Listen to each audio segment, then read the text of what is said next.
বাংলাদেশ থেকেই হবে ফিনল্যান্ডের ভিসা। এই যে বিজ্ঞাপন, এই বিজ্ঞাপন দেখে অনেকেই খুশি হয়ে দৌড়াইয়া এজেন্সিতে চলে যান। তাদের উদ্দেশ্যে একটা বলছি, আপনারা কিছু অনলাইনের বিজ্ঞাপন ঘাটাঘাটি করবেন। মানে সব কিছু তো এখন অনলাইনেই পাওয়া যায়।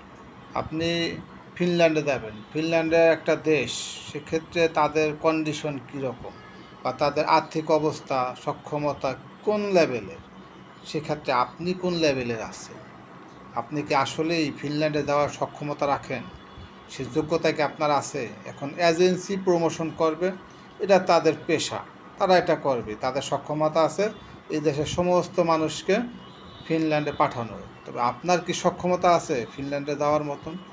এই যে বিষয়গুলো যদি আপনি মাথায় একটুখানি নিতে পারেন, যে দুনিয়া সম্পর্কে একটু খবর নিতে পারেন, তাহলে আপনি প্রতারিত হবেন না। যদি এজেন্সি প্রমোশন ভিডিও দেখে যদি আপনি পাগল হয়ে যান, আপনি মারা খাবেন। আর যদি মারা খেতে না চান, তাহলে অবশ্যই আপনি দুনিয়া সম্পর্কে খবর নেবেন যে ফিনল্যান্ডের মতো একটা দেশে আপনার মতন মানুষ যাওয়া সম্ভব কিনা, বা আপনার কোন যোগ্যতা আসে, আপনার কোন যোগ্যতা আছে সেই যোগ্যতার বলে আপনি ফিনল্যান্ডে যাবেন।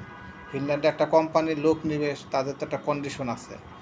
সেখানে তো সৌদি আরবের মতো কামলা তো তারা নেবে না, বা সৌদি আরবের মতো জেনারেল ওয়ার্কার তো তারা নেবে না।